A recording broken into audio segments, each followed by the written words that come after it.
Tugas koneksi antar materi, modul 1.1 dan modul 1.2. Refleksi menggunakan model 4P, yaitu peristiwa, perasaan, pembelajaran, dan penerapan. Oleh Aan Setiawan SPD, calon guru penggerak Angkatan 10 Kabupaten Banjar. Peristiwa. Ketika lokakarya orientasi, saya juga ditanamkan sebuah filosofis ketika menggambar diri. Diri saya diibaratkan seperti apa dan bagaimana. Saat itu saya menggambar tongkat putih bagi tunanetra. Momen yang paling mencerahkan pada modul 1.1 adalah ketika pembelajaran mulai dari diri tentang filosofis pendidikan Ki Hajar Dewantara. Bagaimana pemikiran itu sangat relevan dalam pendidikan saat ini dan masa depan. Bagaimana saya menyampaikan pemahaman dalam ruang kolaborasi 1 dan 2 bersama fasilitator dan teman-teman CGP. Kemudian pada modul 1.2, momen yang paling penting adalah ketika setiap kelompok dalam ruang kolaborasi saling memberikan surat apresiasi tentang nilai guru penggerak.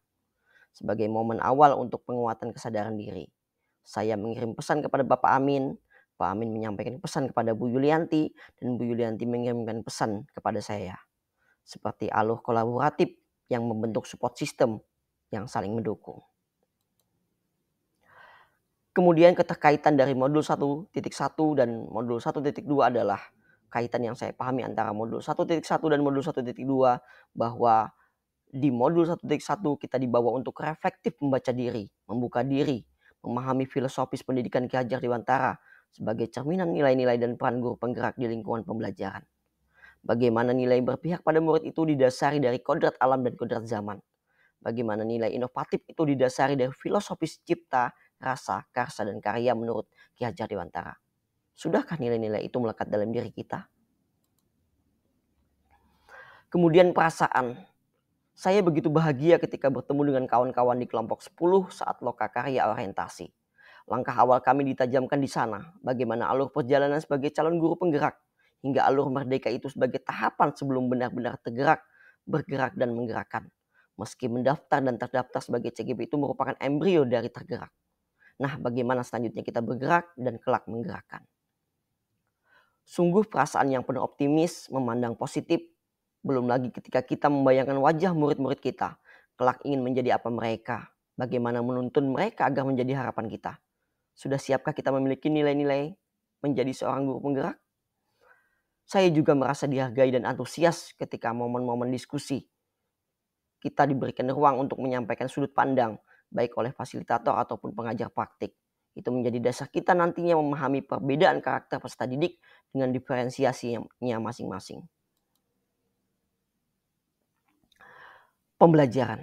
Sebelum peristiwa pemahaman filosofis pendidikan menurut Ki Hajar Dewantara di modul 1.1, saya berpikir bahwa gagasan Ki Hajar Dewantara hanya berlaku pada masa itu saja. Kemudian saya hanya lebih mengenal tentang Ingarso Sungtulodo, Ing Madya Mangankarsa, dan Tuturi Handayani.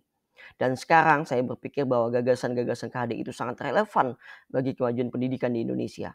Diawali dari analogi kita seorang guru yang diibaratkan sebagai seorang petani, menjaga tumbuh kembang tanaman yang ditanam sesuai tumbuh kembangnya, memperhatikan musim, memberi pupuk dan air yang seimbang. Itu menjadi dasar pembelajaran kita bagaimana memahami karakteristik peserta didik, memahami kesiapan belajar, minat dan gaya belajar, hingga menuntun mereka berdasarkan kodrat alam dan kodrat zaman di masa depan. Kemudian saya berpikir bahwa nilai-nilai guru penggerak pada modul 1.2 itu mesti melekat pada setiap guru. Karena itu sebagai dasar karakter kita menjadi pribadi yang tergerak, bergerak, dan menggerakkan.